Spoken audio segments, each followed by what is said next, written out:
By the 1940s, Walt Disney Studios' cartoon department was in full swing.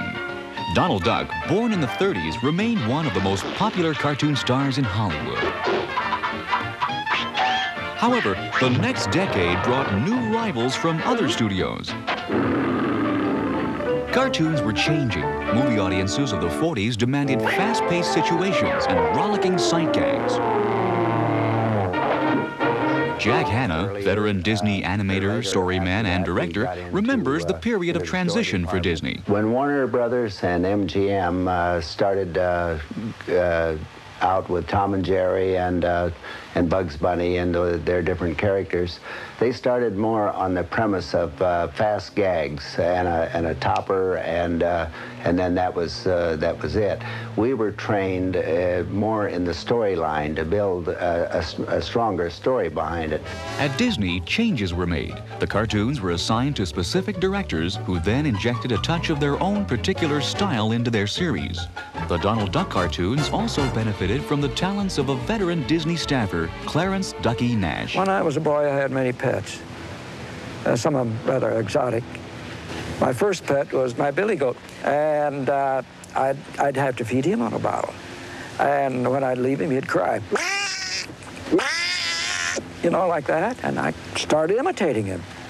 A vocalist, animal imitator, and mandolin player, Nash had a voice or sound effect for any and all occasions, whether or not Donald agreed.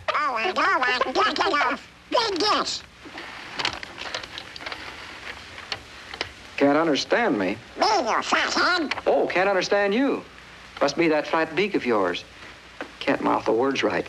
Why, you pigs and bread, you just don't articulate. Oh, yeah? Well, listen to this. Piggy pepper, piggy pepper, story.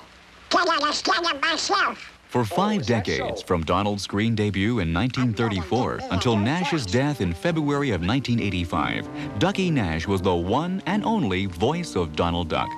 The legacy that remains is one of Disney's richest, over 150 cartoon shorts, as well as several full-length feature films. By the mid-40s, Hanna, Nash, and the Donald Duck team had created an unparalleled string of Donald Duck cartoons. Cartoons that became instant classics in depicting Donald's endless misadventures.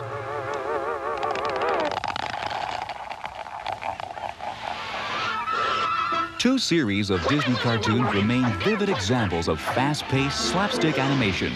The first starred Chip and Dale, a pair of mischievous chipmunks created by Hanna as the perfect foils for Donald. We were amazed at the appeal that they had. We knew we had an instant foil for the duck for a long time because there were so many locales that they could work in, either in a house or out in the woods gathering acorns or whatever.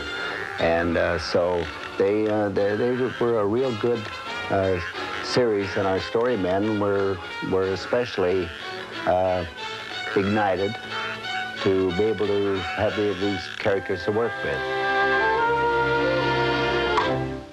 The second collection starred Donald in an everyday situation, an encounter with a pesky bee, and the predicament never failed to snowball into a laugh-filled escapade.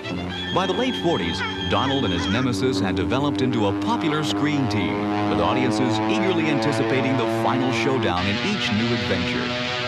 Another small character was Spike the Bee.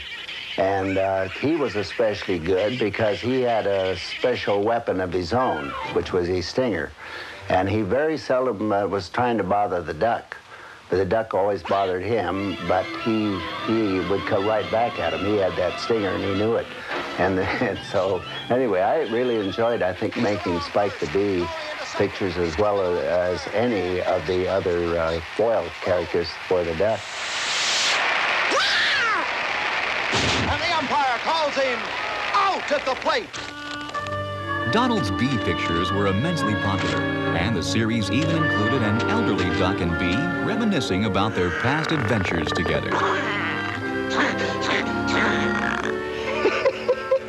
You know, strange as it may seem, I used to be in business with that old duffer. As a prime example of the upbeat cartoon storylines of the 40s, Donald Duck's bee pictures are fondly remembered by just about everyone.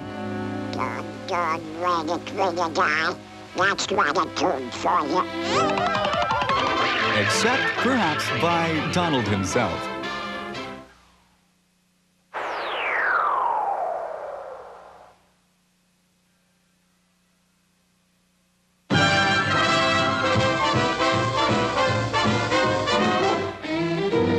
Who's got the sweetest disposition? One guess who? Who never starts an argument? Who never shows a bit of temperament?